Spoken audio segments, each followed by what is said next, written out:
I'm curious as to why you think there is such unequivocal support on both sides of the aisle, both among Republicans and Democrats, for what is just, I mean, we all see the images, just so appalling. And then the U.S. intelligence estimates that only a third of the Hamas fighters have been killed. They're mostly sheltered in tunnels. This is clearly a war against civilians.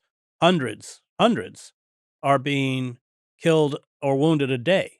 Well, I think what you pointed out just now is important. Let's start with that discussion, and then let's go into why some of our American leaders feel it's okay.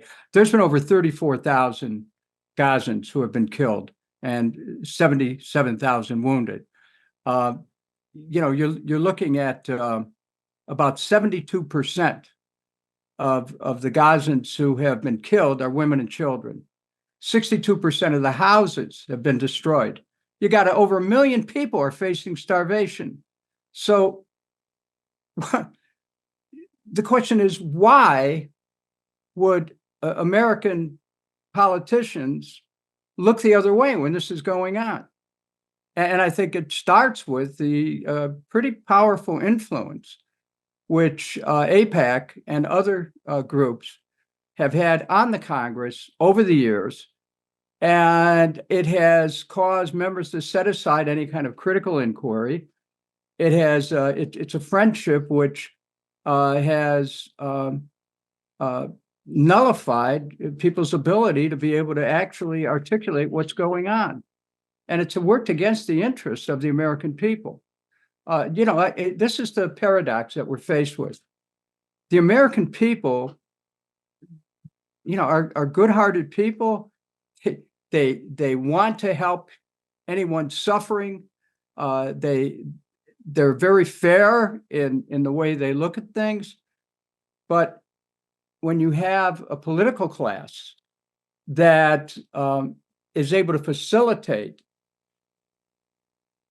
the transfer of weapons to go after people who are basically captives in occupation, it's the long train of support that was built over many years that has squelched the voices of people who know better. And I mean, that's what I think is going on. It's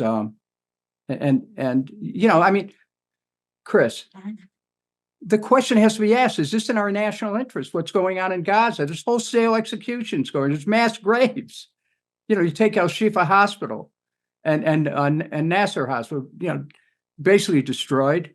You've got the head of Al Shifa, who was kidnapped and hasn't been heard from. The head of the emergency room director, him and his family were killed. We go back to these mass graves. Bodies are being found that are handcuffed, that are blindfolded, that are still hooked up to IVs. How is this in our national interest? How is it? I want somebody to explain this to me, because we're forgetting this is America. This isn't Israel. When people start speaking of we, and then they say we're going to turn Gaza into a parking lot. Well, who's we?